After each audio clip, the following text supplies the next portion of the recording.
1번. 다음의 내용과 관련된 개정 과목은 무엇인가? 기업이 판매 활동 이외에 장기간의 투자이익이다. 뭐라고 그랬어요? 판매 활동 이외라고 그랬습니다. 판매 활동 아니니까 재고자산 아니에요. 그럼 뭐라고 했죠? 장기간의 투자이익이다. 장기간이니까 뭐가 되죠? 이게 비유동이죠? 비유동인데 여기서 뭐가 돼야 됩니까? 투자이니까 뭐가 되죠? 투자 자산이 해당되겠죠? 그러면 투자 자산이 해당되는 것은 무엇이냐? 차량 운반구는 뭐예요? 이거는 유형자산이죠. 유형자산. 유형자산. 영업활동 목적인 거잖아요. 임차 보증은 뭐가 되는 거죠? 기타 비유동자산이죠. 뭐라고요? 기타 비유동자산. 왜요? 보증금이 어때요? 시간이 지나더라도 금액 가치는 그냥 그대로 받아지는 거잖아요. 개발비는 뭐였어요? 이거는 무형자산이었죠. 뭐라고요? 무형자산입니다. 그러면 다음 뭐가 돼요? 4번 투자 부동산이죠. 투자의 목적이다. 뭐다? 투자 부동산입니다. 2번 다음 중 자산의 취득 원가에 포함한 항목이 아닌 것은 취득 원가라 그랬어요. 취득 원가 한번 보겠습니다. 승용차 구입시 취득세, 구입시 취득세 어떻게 해요? 구입시 부대 비용은 취득 원가에 포함한다. 맞는 말이고요. 토지 구입시 중개 수수료 또 뭐예요? 구입시잖아요. 구입시에 하는 거는 뭐 한다? 취득세, 수수료 다 뭐합니까? 이거는 포함이 되겠죠. 그 다음에 3번 판매시 운반비 매입이 아니잖아요. 판매잖아요. 판매시는 뭐가 돼요? 별도의 비용 처리를 하겠죠. 뭐 한다고? 비용 처리죠. 뭡니까? 운반비라는 비용 처리를 하겠죠. 그래서 취득원가에 포함한 항목이 아닌 것은 뭐가 되느냐? 3번이네요. 기계장치 설치 시 시운전비 이것도 어떻게 해요? 설치는 언제 하는 거예요? 구입했을 때 하는 거잖아요. 구입했을 때 설치하겠죠. 그래서 설치, 구입 같은 말이니까 뭐 하느냐? 시운전비도 뭐 하죠? 우리 취득원가에 포함시키는 것입니다. 3번 다음의 내용과 관련된 분계로 옳은 것은 상품 창고 건물이 오래되어 외벽에 페인트 칠을 하고 상품 운반의 효율성을 높여 수익 창출 상승이 기대되는 엘리베이터를 설치한다. 페인트 칠 관련 비용 50만원과 엘리베이터 설치 비용 600만원은 당좌 수표를 발행하여 지급하다. 뭐라 그랬어요? 당좌 수표를 발행해서 지급한다 그랬으니까 수표 발행이니까 뭐가 되죠? 당좌예금이죠. 그 대변은 어떻게 당좌예금이에요? 그래서 1번은 2번은 아니고요. 여기서 핵심은 이거죠. 이 페인트 칠 50만원과 엘리베이터 설치 600만원은 어떻게 하냐는 거예요. 앞에 우리가 봤을 때 뭐가 있었느냐. 이게 있었죠. 자본적, 우리가 비용에서 뭐가 있었어요? 자본적, 혹은 또 뭐가 있었죠? 수익적 비용을 봤었습니다. 여기서 말하고 있는 것은 무엇인가 하면요. 우리가 봤을 때 수익적 지출인 것은 무엇이고 자본적 지출은 무엇인가 하는 거예요. 여기 뭐가 돼 있어요? 페인트 칠은 뭐라고 돼 있죠? 오래되어서 외벽에 페인트 칠을 했어요. 이 페인트 칠은 뭐 하는 겁니까? 원래 상태로 유지하기 위한 것이겠죠. 그래서 이 유지니까 뭐가 돼요? 유지는 뭐가 될까요? 수익적 지출이죠. 뭐라고요? 수익적 지출입니다. 수익적 지출이니까 이거는 뭐가 되는 거죠? 비용 처리 뭐가 돼요? 수선비가 되겠죠. 수선비 50만원입니다. 반면에 엘리베이터는 뭐라 그랬어요? 효율성을 높여서 수익 창출이 상승했다. 가치 상승이잖아요. 뭐라고요? 가치가 상승했습니다.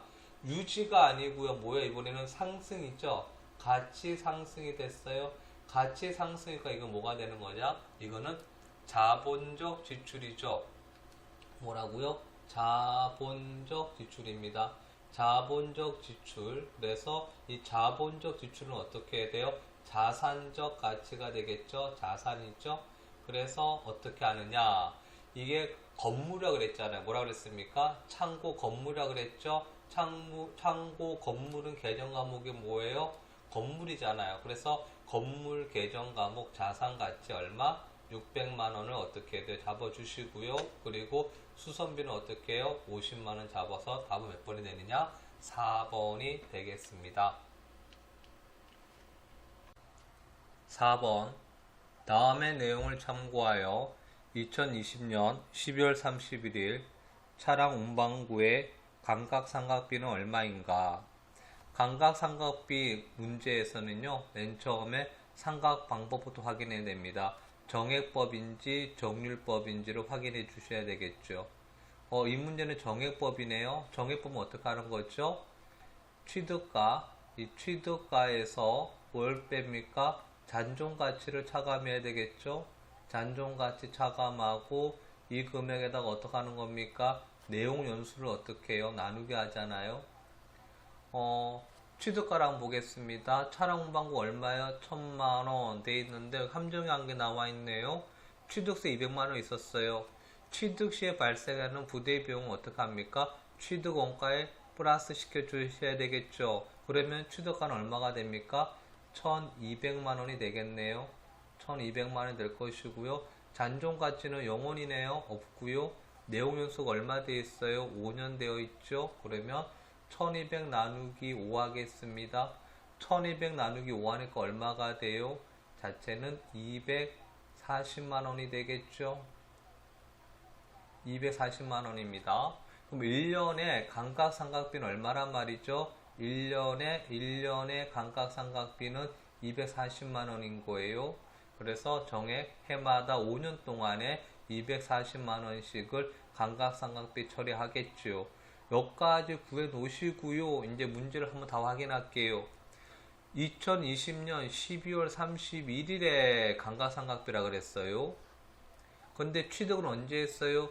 시점이 언제입니까? 1월 1일이었어요. 그럼 다시 말해서 2020년 1월 1일부터 12월 30일이 1년이 있죠? 1년간의 감각상각비를 묻는 말이네요. 그러면 1년치가 얼마입니까? 240만원. 답은 몇 번이 돼요? 1번이 되겠습니다. 5번. 다음의 내용을 참고하여 2020년 12월 31일 기계장치의 감각상각비는 얼마인가? 감각상각비 할 때 뭐부터 하라 그랬죠? 첫 번째 감각상각 방법. 첫 번째 뭐라고요? 감각상각 방법입니다. 감각상각 방법. 방법이 무엇이냐? 방법이 뭐죠? 이거는 정률법이네요. 뭐라고요? 정률법. 정률법 나와 있죠? 정률법 체크해 주시고요. 정률법은 어떻게 해야 됩니까? 이 취득가에 있는 거에서 취득가에다가 곱하기 정률을 해주면 되겠죠.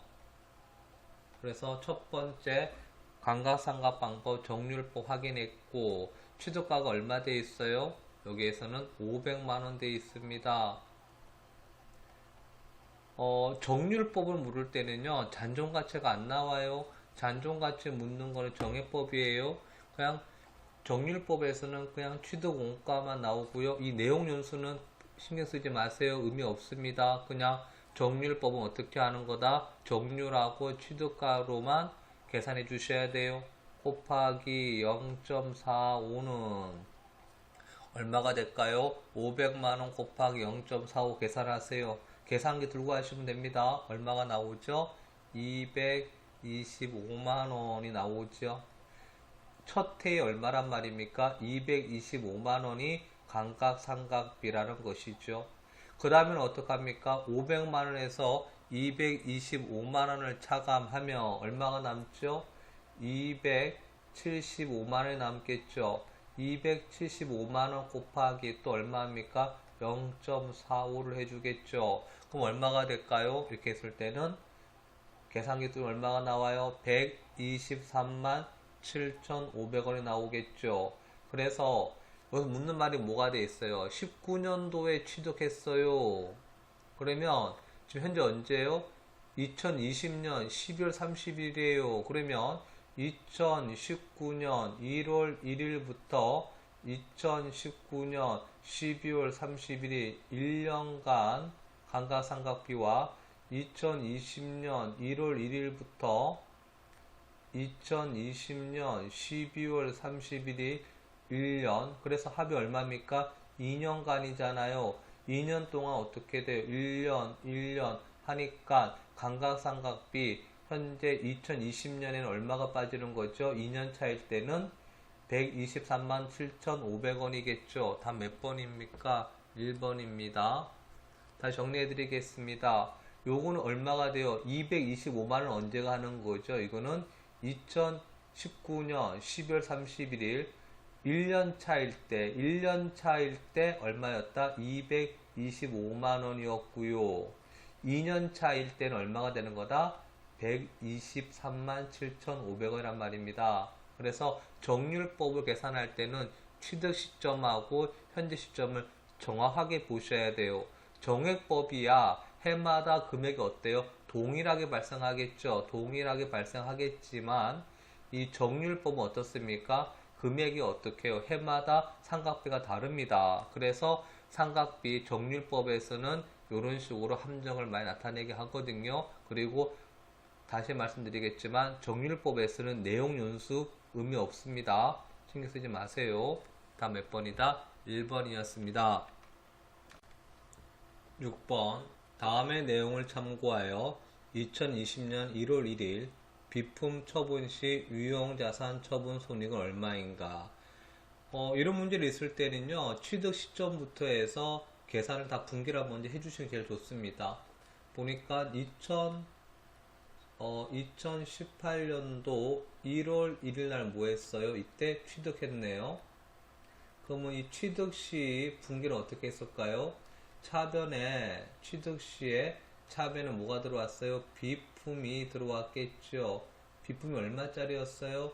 300만원. 그리고 이 취득했을 때 다른 건 특별하게 없었습니다. 취득과 다르게 부대비용 없었죠. 그냥 300만원을 잡아주면 되겠네요. 비품 300만원. 뭐 대변에는 그냥 현금이었다 그럴게요. 현금 얼마요? 300만원이었다고 합시다.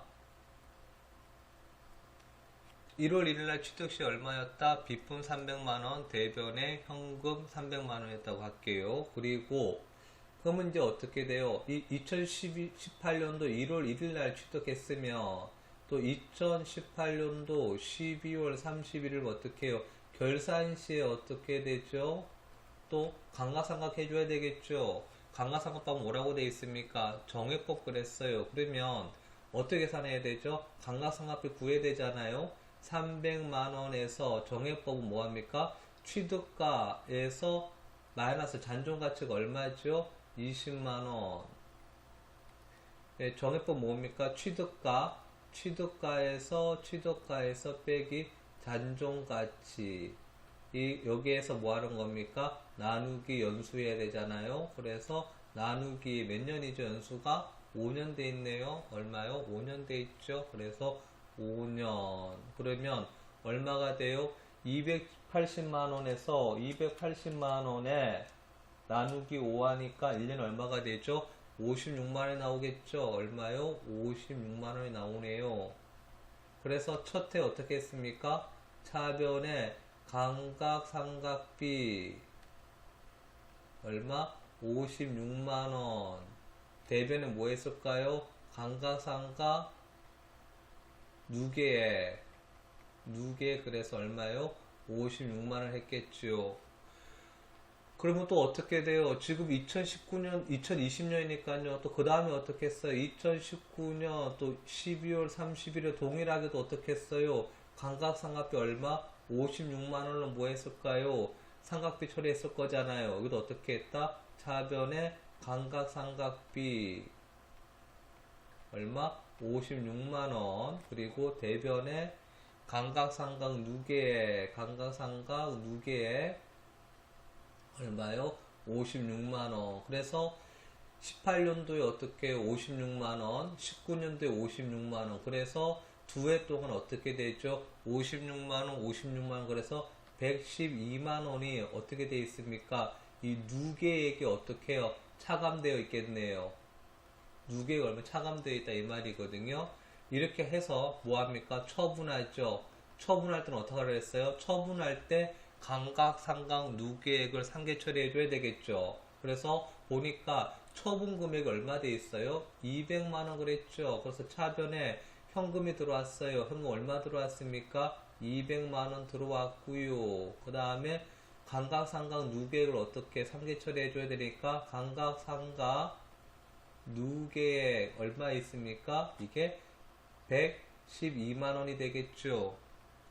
그리고 대변에 뭐가 되는 겁니까? 대변에는 어떻게 되죠? 이 자산을 처분해 줘야 될 거 아니겠어요? 그래서 이 장부에 있는 비품이라는 이 유형 자산을 지워줘야 되겠잖아요. 취득 시 얼마였어요? 300만 원이었죠. 그래서 취득할 때 이 차변에 있던 요걸 어떻게 해야 돼요? 취득 시 했던 요 분계에서 처분 시에는 어떻게 한다? 이 대변에 어떻게 해야 돼요? 이 비품을 없애줘야 된다 이 말입니다. 그렇게 하고 보니까 금액이 어떻게 됐어요? 차변 얼마가 돼요? 312만원이 되잖아요. 대변 얼마가 됐죠? 똑같이 312만원이 돼야 되겠죠. 얼마 차이가 났어요? 12만원 차이가 났네요. 대변에 있으니까 이게 뭐가 되는 거죠? 유형자산 처분 뭐가 되죠? 처분 이익이 되겠죠. 그래서 유형자산 처분 이익은 얼마가 돼 있다? 답은 몇 번이다? 2번입니다. 정리하겠습니다. 이런 문제 나왔을 때는 어떻게 한다? 시간이 걸리더라도요. 뭐 한다? 취득 시 분기를 해주시고요. 그 다음에 해마다 뭐 하는 겁니까? 12월 30일을 뭐 하죠? 상각비 분계 처리를 해주시고요. 그리고 처분 시에 어떻게 해요? 감각상각 누계액을 뭐 한다? 상계 처리해 주시고 취득 시에 있었던 비품도 어떻게 해야 돼요? 다 상계 처리가 되겠죠. 결국은 어떻게 됩니까? 상계 처리 되고요. 여기에 있는 비품도 상계 처리가 되겠죠. 네. 그렇게 해서 답은 2번이었습니다. 7번 유형자산과 관련된 설명으로 옳은 것은 1번 기업의 경영활동에서 판매를 목적으로 구입한 자산이다. 뭐라고 했나요? 목적성이 뭐라 그랬어요? 판매라 그랬죠. 판매의 목적으로 뭐라 그랬어요? 이거는 재고자산이죠. 상품, 제품, 원재료 판매 목적은 뭐다? 재고자산입니다. 이건 아니고요. 그 다음에 1년 이상의 기간에 걸쳐 사용되는 물리적 형태가 있는 자산이다. 맞죠?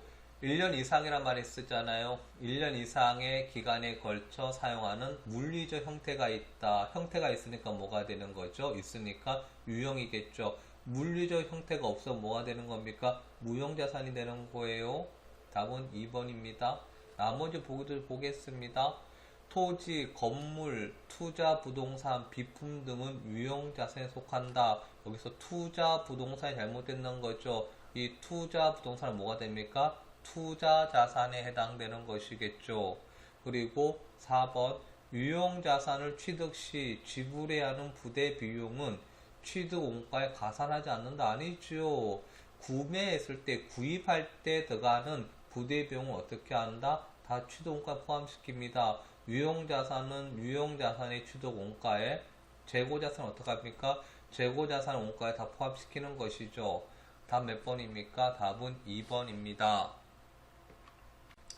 8번 다음 김대리의 업무일지 내용과 관련하여 자산의 증감 변동을 바르게 설명한 것은 업무일지를 보겠습니다. 오전 10시에 일일 자금 일부를 작성하여 최 부장님께 보고 박 이사님, 최 부장님과 함께 장단기 자금 관련 회의 결과 유효자금을 정기예금에 가입하기로 결정. 여기가 나와 있네요. 뭐라고 되어 있어요? 정기예금에 가입하기로 했다. 뭐라고요? 정기예금 가입이라 그랬습니다. 그러면 차변에 뭐가 생기는 걸까요? 이 금융상품이 어떻게 돼요? 발생했겠죠. 계속 보겠습니다. 여기 뭐가 있는가 하면 장단기란 말 나와 있었어요. 다음 해볼게요. 국민은행 방문 보통예금 계좌에서 1,000만원 인출했다. 인출이란 말은 돈이 어떻게 나갔다는 말이겠지요. 그래서 이 보통예금 계좌에서 1,000만원이 줄어들었다는 말이에요. 그러면 대변에 뭐가 와야 돼요? 대변에 보통예금이 와야 되겠네요. 보통예금이 얼마요? 천만 원이 인출해서 줄어들었겠네요. 천만 원이 줄어들었고요. 차변에는 뭐가 된 거 볼게요. 3년 만기라고 냈네요. 그럼 뭐가 되죠? 장기지요. 단기가 아니고 3년 만기니까 뭐가 돼요? 차변에는 장기가 되겠죠. 뭐가 됩니까? 장기성 예금. 장기성 예금이니까 뭐 여기서 말할 때는 뭐가 있어요? 우리 투자 자산에 해당되겠죠. 투자 자산 해당될 겁니다. 그러면 이거 보겠습니다. 차변에 뭐가 돼 있어요? 투자 자산이 증가했죠. 이게 증가하는 거잖아요. 그리고 대변에 보통 예금이 어떻게 감소했는 거죠? 보겠습니다. 당좌 자산은 어떻게 해요? 감소했죠. 감소했습니다. 당좌 자산은. 그리고 투자 자산이 어떻게 증가했죠? 무형 자산은 없는 거잖아요. 다 몇 번입니까? 답은 3번에 해당됩니다. 이런 문제 있으면 어떻게 하세요? 분개를 해보세요. 분개를 하셔가지고 하시면 답을 명확하게 구하실 수 있을 겁니다. 차변에 장기성 예금 얼마? 1,000만 원이 증가하고 반면에 대변에서는 보통 예금이 1,000만 원이 줄어들었죠. 그래서 여기는 자산 당좌 예금이 줄어들었다. 보통 예금은 뭐가 되죠? 당좌 예금이죠. 그리고 3년 만기니까 장기성 예금이니까 뭐가 되죠? 투자 자산에 해당되겠죠. 만약에 기간이 1년 미만이잖아요. 어떻게 해요? 예를 들어서 뭐 6개월이다. 이렇게 뭐 10개월이다. 이런 식으로 해서 1년 미만에 뭐가 되죠? 이것 또한 당좌 예금에 해당됩니다. 당좌 예금입니다. 그럼 3년 이상이 되니까 뭐가 되는 거죠? 비유동 자산의 투자 자산이 되는 겁니다. 답은 3번이었습니다. 9번. 다음 중 계정 과목 성격이 다른 것은 무엇이냐? 1번은 뭐 개발비는 뭐가 되죠? 무형자산이죠. 무형자산. 소프트웨어는 뭐가 됩니까? 똑같이 무형자산이죠. 그리고 영업권도 뭐가 됩니까? 무형자산이죠. 글씨가 좀 그러네요. 임차보증금 뭐가 되죠? 임차보증금은 기타 비유동자산이죠. 기타 비유동자산이죠. 기타 비유동자산입니다. 답은 몇 번이죠? 답은 4번이 되겠습니다. 10번. 다음의 총계정 원장을 보고 거래를 추정한 것으로 옳지 않은 것은 이 건물, 자산의 건물입니다. 유형자산이죠. 이 계정별 원장할 때 이 건물은 어떻게 돼? 자산이니까 차변에 증가하는 요소고 대변에 이제 감소하는 요소가 되겠죠. 여기서 보시면 건물이 얼마가 돼 있어요? 기초가요? 600만 원이었네요. 600만 원 장부상 오게 돼 있어요. 취득가격으로 말하겠죠. 그리고 감가상각 누계액이 얼마 돼 있었어요? 480만 원 돼 있었네요. 그러면 장부상 가치가 이 건물이 600만 원이 돼 있었는데 이게 누계액이 얼마란 말이죠? 480만 원이었다는 말이잖아요. 그러면 실제로 장부 가치는 얼마가 되죠? 차감해 줘야 되잖아요. 장부 가치는 얼마가 되는가 하면 빼니까 얼마 차이나요? 120만 원이 되겠죠. 장부상 가치는 얼마다? 120만 원 말입니다. 이걸 처분했어요. 처분했을 때 어떻게 될까요? 매각을 했다 그랬죠. 그러면 분기를 한다 그러면 얼마에 매각했습니까? 200만 원 외상으로 매각했다 그러네요. 그럼 뭐가 되죠? 이 건물을 외상으로 팔았으니까 이거는 외상 매출금이 아니고 뭐가 되죠? 미수금이 되겠죠. 못 받았으니까 얼마에 팔았습니까? 200만 원에. 그리고 여기 감가상각 누계액을 차변하잖아요. 감가상각 누계액이 얼마가 돼 있죠? 이게 480만 원이죠.